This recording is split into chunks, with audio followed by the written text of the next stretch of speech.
24 घंटा लगातार बिना रुके रैंक पुश करे तो क्या उसकी रैंक ब्रॉन्ज से ग्रैंड मास्टर हो पाएगी? तो इसको चेक करने के लिए मैं राकेश भाई फन2 भाई एक नई आईडी बना लेते हैं जिसका नाम हम नूबड़ा 1, नूबड़ा 2 और नूबड़ा 3 रखते हैं। तो अब देखते हैं क्या हम 24 घंटा खेल कर ब्रॉन्ज रैंक को ग्रैंड मास्टर में कर पाएंगे। तो 5 तारीख को सुबह के 10:04 पे हम पहला मैच स्टार्ट करते हैं। लेकिन यहीं पे एक प्रॉब्लम आ जाती है, हमारी मैच मेकिंग लगी नहीं रही होती है। हम 2 मिनट वेट करते हैं, 3 मिनट वेट करते हैं, लेकिन मैच मेकिंग लगती ही नहीं है। एंड फिर मेरे दिमाग में एक चुल उठती है कि क्यों ना खच खच खच खच किया जाए। जिनको नहीं पता कि खच खच क्या होता है वो ये होता है।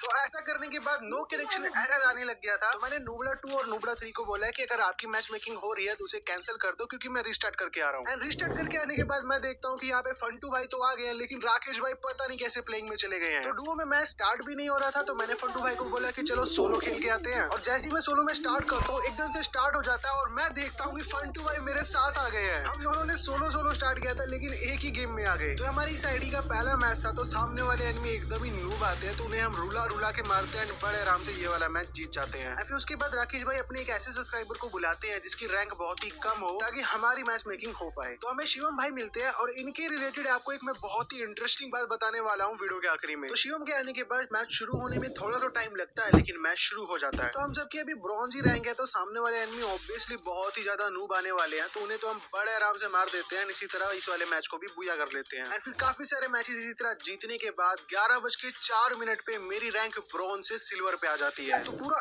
1 घंटा लगा ब्रॉन्ज से सिल्वर आने पे। लेकिन आप सब गैस करो कि अगले मैच के बाद क्या हुआ। चलो मैं ही बता देता हूँ। अगले मैच को जीतते ही हमारा रैंक क्लासिफिकेशन हो जाता है एंड सिल्वर से सीधा गोल्ड पे रैंक चली जाती है। तो मैच के अंदर काफी ज्यादा नूब एनिमीज आ रहे थे, तो मैंने सोचा कि डेजर्ट ओनली गन चैलेंज कर लेता हूँ। तो पहला राउंड तो एक किल के साथ विक्ट्री हो जाता है। दूसरे राउंड में फिर मैं डेजर्ट ईगल ले लेता हूँ। मैं बोलता तो फन2 भाई और राकेश भाई को भी हूँ, लेकिन वो लेते नहीं है, पता नहीं क्यों। तो राउंड स्टार्ट होने के बाद मैं बेक ऑफ आगे जाता हूँ। यहाँ वुडन बॉक्स पे मुझे एक एनिमी दिखता है जिसपे मैं थोड़ा सा डैमेज देता हूँ, लेकिन वो कवर में चला जाता है। तो मैं जल्दी से तासियो का यूज करके पहले इस साइड आता हूँ एंड फिर वन टैप मारने की कोशिश तो करता हूँ लेकिन बॉडी लग जाता है। एंड फिर एक और एनिमी यहाँ होता है जिसे मैं ड्रैग हेडशॉट मारने की कोशिश तो करता हूँ लेकिन उसे भी बॉडी लग जाता है। एंड फिर आगे वाला एनिमी भी यहीं पे होता है जिसपे मैं पूरा ट्राई करता हूँ, इसे तो मैं हेडशॉट से ही मारूंगा, लेकिन इस बार मेरे टीम मेट इस एनिमी को मार देते हैं। तो तीसरे राउंड में मैं ज्यादा किल ही नहीं कर पाता है। चौथा राउंड स्टार्ट होने के बाद मैं जल्दी से आगे जाता हूँ। तो अब आपको मैं दिखाता हूँ कि नूब्स को हेडशॉट कैसे मारते हैं। सामने से एक एनिमी सीधा भागते हुए आ रहा होता है, उसे मैं इजीली वन टैप मार देता हूँ एंड उसे फिनिश कर जाता हूँ कि पीछे एक और एनिमी आ जाता है, उसे भी हेडशॉट लग जाता है। एंड मैं सोचता हूँ कि मैं क्वार्टर किल करूंगा ओनली हेडशॉट मार के, लेकिन मेरे टीममेट ही बाकी एनिमीज को मार देते हैं। तो हम कोई भी मैच बिना हारे लगातार जीती जा रहे थे। इसी की वजह से हमारा फिर से रैंक क्लासिफिकेशन होता है एंड गोल्ड 1 से सीधा हमें गोल्ड 4 पे भेज दिया जाता है। लेकिन अगर आप देखिए तो नूबड़ा 2 यानी कि राकेश भाई इनकी Good morning, doctor. Kidney transplant? Appendix. I agree.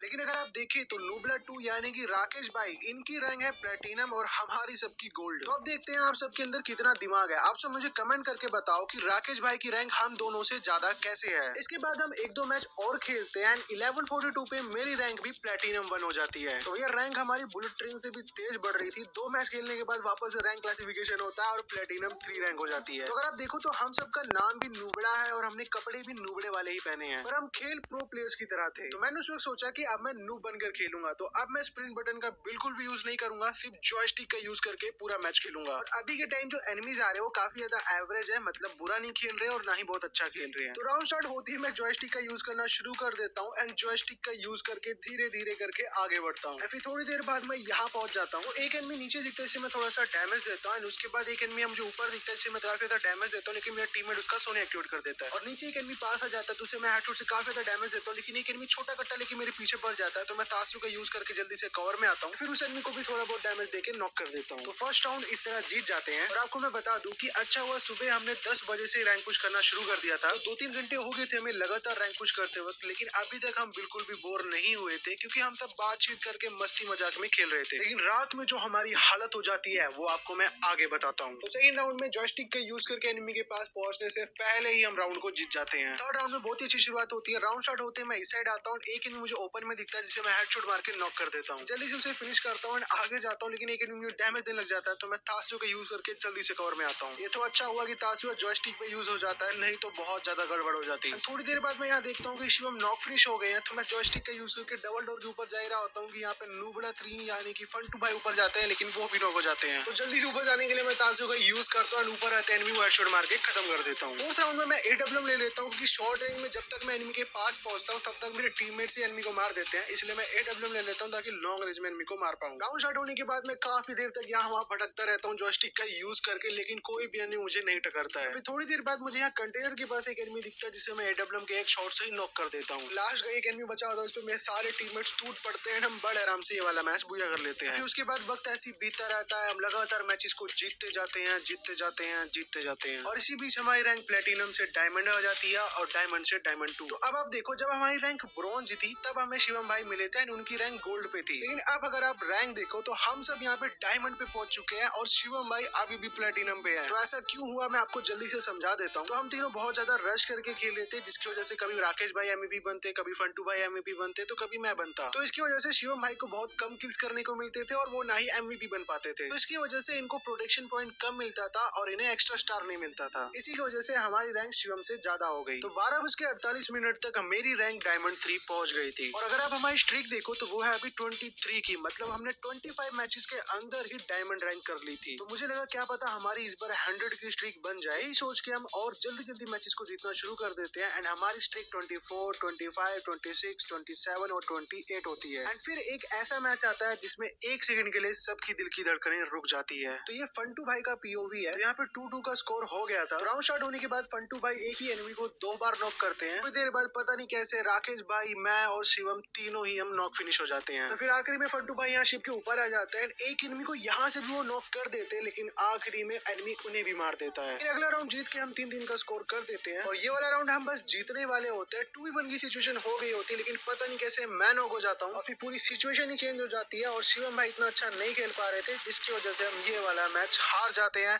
And हमारी स्ट्रीक टूट जाती है। लेकिन हम स्ट्रीक बनाने नहीं, रैंक पुश करने आए थे, यही सोच के हम अगला मैच शुरू करते हैं। तो इस मैच में 3-0 का स्कोर ऑलरेडी हो गया था। फिर 4th राउंड स्टार्ट होते ही मैं जल्दी से भाग के ऊपर आता हूँ एंड साइबर मशरूम को तोड़ने के बाद मैं यहाँ ऊपर आता हूँ। मैं तभी देखता हूँ कि एक एनिमी यहाँ ऊपर की साइड आ रहा है, तो जल्दी से भाग के मैं आगे जाता हूँ, इस एनिमी को काफी ज्यादा डैमेज देके नॉक कर देता हूँ। लेकिन तभी नुबड़ा 2 नॉक हो जाते हैं और लूट करके मैं जैसे उठता हूँ मुझे एक एनिमी दिखता है, मैं AWM से थोड़ा सा डैमेज देता हूँ, उसका सोने एक्टिवेट भी कर देता हूँ, पर वो मुझे नॉक कर देता है। वो तो अच्छा हुआ शिवम भाई साथ में थे तो जल्दी से रिवाइव देते हैं। मैं मेडी मारने से पहले एक ग्रेनेड कुक करके वहाँ फेंक देता हूँ ताकि वो एनिमी रिवाइव होते वापस से नॉक हो जाए। फिर हील कंप्लीट करने के बाद मैं जैसे यहाँ पे पहुंचता हूँ शिवम भाई भी नॉक फिनिश हो जाते हैं। तो अब मुझे 1v2 करना था, लेकिन उससे पहले आप देखो, आपने कभी क्या ये बास्केटबॉल पे जूता लटका हुआ देखा था? तो मुझे पता था सामने वाले एनिमी इतने भी प्रो नहीं है, तो मैं मस्ती में खेल रहा था। एंड तभी मैं देखता हूँ एक एनिमी मेरे पे रश कर रहा है, तो मैं तासु का यूज करके जल्दी से आगे जाता हूँ एंड जैसे फायर करता हूँ पता नहीं कैसे हेडशॉट लग जाता है। उस एनिमी को फिनिश करने के बाद लास्ट वाला एनिमी किसी ग्लोअल के पीछे होता है, तो मैं उसको वेट करता हूँ, जैसे बाहर निकलता हूँ उसे डैमेज दे देता हूँ। तो मैं सोचता हूँ ये बाहर निकलेगा, निकलता नहीं, तो मैं इसकी ग्लोअल तोड़ देता हूँ, लेकिन ये एनिमी गायब हो जाता है। एंड फिर मैं देखता हूँ एनिमी का यहाँ पे हेड दिख रहा होता है, तो मैं जैसे एम करता हूँ एनिमी बाहर आता है और पता नहीं कैसे उसे भी हेडशॉट लगता है एंड ये वाला मैच हम बड़े आराम से बुया कर लेते हैं। एंड फिर इसी तरह हम काफी सारे मैचेस लगातार और जीतते हैं और ठीक 2:08 पे मेरी रैंक डायमंड 4 से हीरोइक हो जाती है। तो सिर्फ 4 घंटे के अंदर हमने अपनी रैंक ब्रॉन्ज से हीरोइक कर ली थी। तो हीरोइक रैंक करने के बाद काफी अच्छे एनिमीज आने लग जाते हैं, तो उनके साथ काफी सारे मैच हम हार भी जाते हैं, जिसकी वजह से हमारी स्ट्रीक टूट जाती है। लेकिन दोबारा से हम 9 की स्ट्रीक बना लेते हैं और लगभग 7 बजे तक रैंक हीरोइक 24 हो जाती है। एंड फिर बस एक स्टार चाहिए होता है लाइट हीरोइक करने के लिए। लेकिन हमें खेलते खेलते काफी ज्यादा टाइम हो गया था, जिसकी वजह से हम थोड़ा बहुत बोर फील करने लगे थे और इसी चक्कर में हम ये वाला मैच हार जाते हैं। तो प्रोडक्शन पॉइंट की वजह से रैंक बच जाती है। फिर अगले मैच में भी कुछ ऐसा ही होता है, पहला राउंड हम जीत जाते हैं, फिर दूसरा और तीसरा एनिमी। लेकिन पिछली मैच की तरह इस बार नहीं होने देना था, इसलिए चौथा राउंड हम जीतते हैं और 5वां राउंड एनिमी। एंड फिर अगले राउंड में बहुत ही कमाल की चीज होती है, जैसे मैं यहाँ पे आता हूँ मुझे एनिमी दिखता है, उसे मैं बड़े आराम से नॉक कर देता हूँ। फिर जैसे ही मैं अंदर जाता हूँ एक एनिमी मुझे दिखता है जिसे मैं थोड़ा सा ही डैमेज देता है, वो भी नॉक हो जाता है। और यहाँ ऊपर आने के बाद जोन में एक एनिमी दिखता है तो उसे मैं नॉक करता हूँ और पीछे एक और एनिमी आ जाता है तो उसे हेडशॉट मार के खत्म करता हूँ और मुझे पता ही नहीं चलता कि मेरा कब क्वाड्रा किल हो जाता है। और शौक तो मैं तब हो गया जब अगले राउंड में राउंड स्टार्ट होते जल्दी से एनिमी को मैं नॉक फिनिश कर देता हूँ और यहाँ टनल में आने के बाद एक एनिमी दिखता है जिसे मैं काफी ज्यादा डैमेज देता हूँ। लेकिन थोड़ी देर बाद ही एनिमी का टीममेट ग्रेनेड कुक करने लग जाता है, तो मैं जल्दी से आगे रश करता हूँ एंड जो एनिमी ग्रेनेड कर रहा होता है उसे सबसे पहले नॉक करता हूँ, उसके बाद वापस पीछे भाग आता हूँ और तभी पीछे से जोन में आना शुरू हो जाता है, तो एनिमी रश कर देते हैं, लेकिन उनको मैं काफी ज्यादा डैमेज देता हूँ। एक एनिमी को नॉक करने के बाद मैं देखता हूँ कि एक एनिमी यहाँ पे डाउन पड़ा है जो कि रिवाइव होता है, तो मैं उसे खत्म करता हूँ, फिर से क्वाड्रा किल हो जाता है। फिर इसके बाद मेरी रैंक एलीट हीरोइक हो जाती है और इतनी ज्यादा रैंक हो जाने की वजह से सामने वाले एनिमीज भी काफी ज्यादा अच्छे आ रहे थे, तो सारे मैचेस को जीतना काफी ज्यादा मुश्किल हो रहा था, जिसकी वजह से हमें काफी ज्यादा टाइम लग रहा था रैंक पुश करने में। और ऊपर से सुबह से हम गेम खेल रहे थे, तो जिसकी वजह से हम काफी ज्यादा थक भी गए थे, लेकिन फिर भी हम रैंक पुश करते रहते हैं। लगभग 11:30 बजे तक मेरी रैंक हीरोइक 45 हो जाती है और उसके बाद हम सब बहुत ज्यादा थक गए थे। 12 बजे तक राकेश भाई का मास्टर रैंक हो जाता है। बस बचते हैं सिर्फ मैं और फंटू भाई। तो हम जल्दी से सोने चले जाते हैं और अगले दिन जल्दी उठ के हम रैंक पुश करते हैं और 10 बजे से पहले ही फंटू भाई और मेरा मास्टर रैंक हो जाती है। तो इस तरह हमने सिर्फ 24 घंटे के अंदर ब्रॉन्ज से मास्टर रैंक करी है। तो अब अगर आप चाहते हो कि हम 24 घंटे के अंदर ग्रैंड मास्टर करें तो आपको बस इतना करना है, आपको इस वीडियो को कुछ लोगों को शेयर कर देना है एंड जल्दी से इस वीडियो पे 10K लाइक्स कंप्लीट कर देना है। 10K लाइक्स होने के बाद 24 घंटे के अंदर आपको हम ग्रैंड मास्टर करके भी दिखाएंगे। कि अगर आप इस वीडियो को अभी तक देख रहे हो तो कमेंट में जाके ग्रैंड मास्टर सून लिख देना, इससे मुझे पता चल जाएगा कि आप